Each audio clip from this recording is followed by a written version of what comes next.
प्रिय छात्रों एवं मित्रों, सभी का हमारे इस YouTube चैनल पर स्वागत है।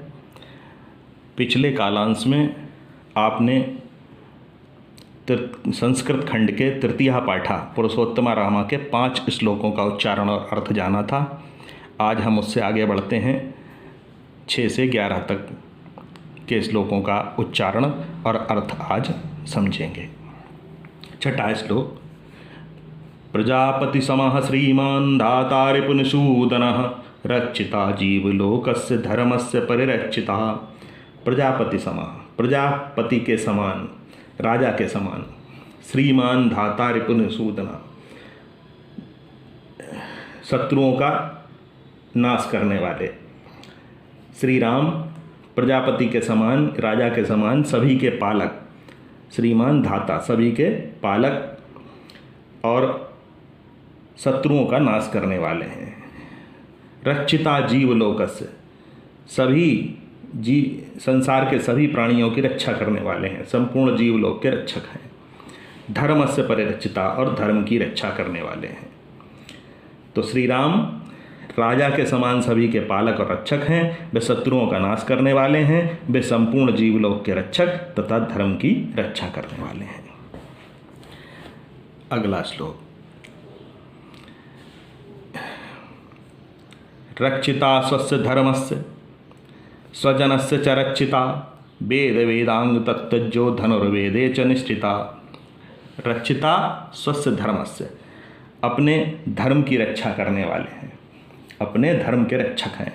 स्वजनस्य च रक्षिता, और अपने परिजनों की रक्षा करने वाले हैं। वेद वेदांग तत्तज्जो, वेद वेदांग के तत्वों को जानने वाले हैं। धनुर्वेदे च निष्ठिता, और धनुर्विद्या में पूरी तरह से निपुण हैं।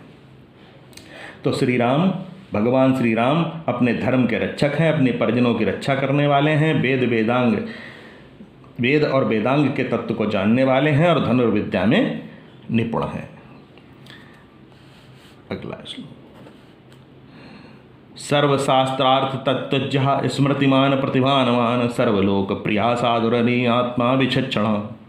सर्वशास्त्रार्थ तत्त्वज्ञः, सर्वशास्त्र अर्थ तत्त्वज्ञः, सभी शास्त्रों के अर्थ को के तत्व को जानने वाले, संपूर्ण शास्त्रों के अर्थ तत्व को जानने वाले। स्मृतिमान, अच्छी स्मरण शक्ति वाले। प्रतिभानवान, प्रतिभाशाली। सर्वलोक प्रिया, सभी लोकों में प्रिय, संसार में प्रिय। साधुर अधीनात्मा, साधु सज्जन। अधीनात्मा, स्वतंत्र विचारों वाले, जिसकी आत्मा दीन न हो। विचक्षण, चतुर, तो संपूर्ण शास्त्रों के अर्थ तत्व को जानने वाले, अच्छी स्मरण शक्ति वाले, प्रतिभाशाली, संपूर्ण संसार में लोकप्रिय, स्वतंत्र सज्जन, स्वतंत्र विचार वाले तथा चतुर हैं। फिर नवा श्लोक।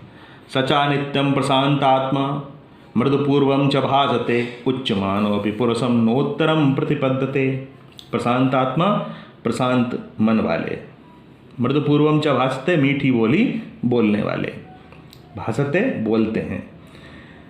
उच्च मानो अपि, उच्च सम्मान होने पर भी। उच्च मानः धन अपि पुरुषम नोत्तरम प्रतिबद्धते, किसी भी पुरुष को नोत्तरम, उत्तर नहीं देते, यानी कठोर उत्तर नहीं, वचन नहीं कहते। प्रतिपद्धते, प्रतिपद्धते कहते हैं। सचः नित्यम प्रशांतात्मा, बैराम नित्य और शांत मन वाले हैं, मृदुभाषी हैं, मीठी बोली बोलने वाले हैं। उच्च सम्मान होने पर भी, यानी समाज में बहुत अधिक सम्मान होने पर भी किसी भी व्यक्ति को वे कठोर वचन नहीं कहते हैं। फिर है अगला श्लोक नंबर 10।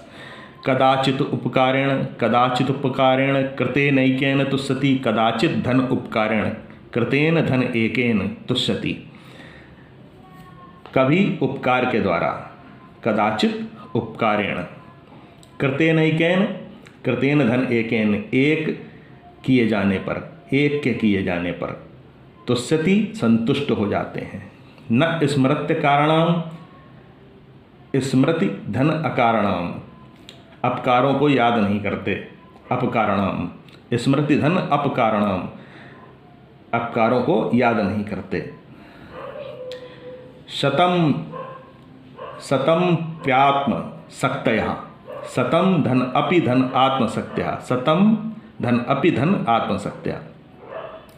तो अपनी आत्मशक्ति से 100 को भी याद नहीं रखते। तो कभी कोई एक ही उपकार कर देता है तो उससे संतुष्ट हो जाते हैं, किंतु उन अपकारों को, उन बुराइयों को स्मरण नहीं करते।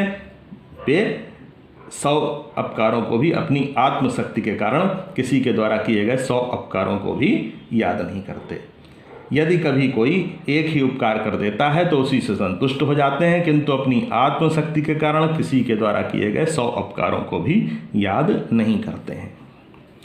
अब अंतिम श्लोक, यहाँ पर ये पंक्ति छपी थी, दूसरी नहीं छपी थी, मैंने लिख दी है हाथ से, समझ में आ जाएगी आपके।